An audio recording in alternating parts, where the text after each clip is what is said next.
Hey, it's Raphael from Hinterland, creative director of The Long Dark.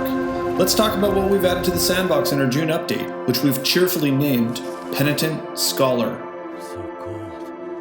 You can now build a snow shelter, perfect for those times where you know a blizzard is on the way and you just don't think you can get back to your safe house in time.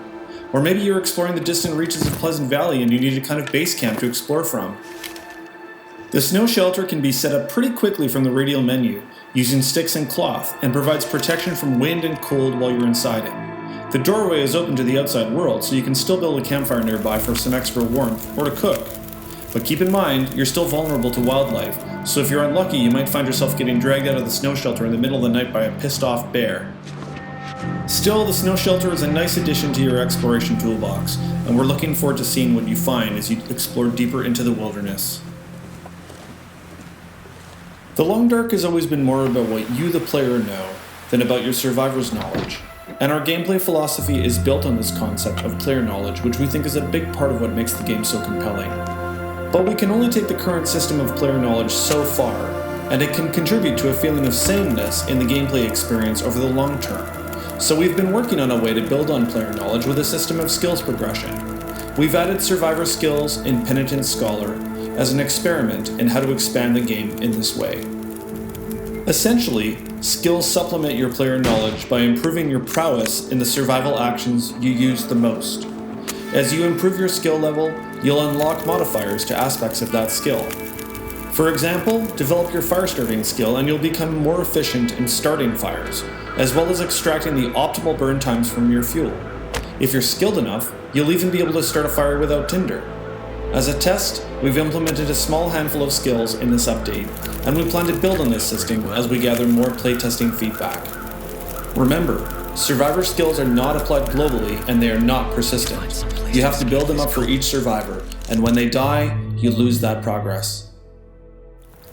Collectible knowledge in the form of research books complements the skills system. Each research book you find can be studied for an amount of time to unlock a skill improvement.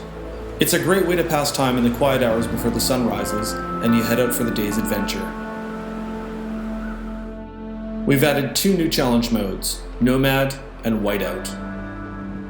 In Nomad, your objective is simple. Survive for 10 days each in 5 specific locations around the world. Each location is in a different region. Not only is it a good test of your survival skills, but it's a good way to improve your knowledge of the world and how all the regions are connected. In Whiteout, you have 30 days to find and stockpile supplies in the coastal highway Quonset before a monster blizzard arrives. If you don't get all the supplies you need before the blizzard arrives, you're dead.